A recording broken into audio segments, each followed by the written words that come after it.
Allahu Allahu Allahu Allahu. Baik.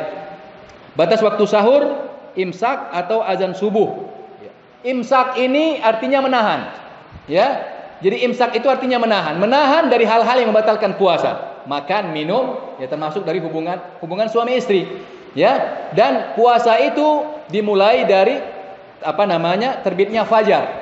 Fajar shadiq yang ditandai dengan azan. Kalau ada yang menerapkan azan dua kali, maka itu ya batasnya adalah azan yang kedua. Ya, adapun imsak yang dibuat itu 10 menit itu waktu jaga-jaga. Ya, jadi jangan patokan 10 menit waktu imsak yang dibuat itu bahwa setelah itu tidak boleh makan minum lagi, tidak.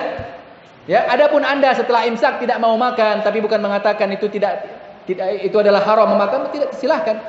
Ya, saya 10 menit sebelum azan saya ke masjid, tidak masalah. Tapi batasan waktu dimulainya puasa itu dengan terbitnya fajar shadiq. Ya, dengan dimulainya azan subuh. Kalau ada yang azan 2 kali maka dimulai dari azan yang kedua.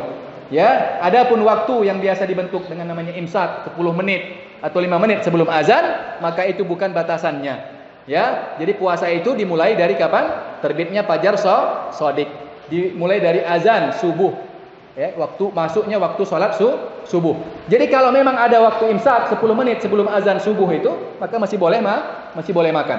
Ya, masih boleh makan.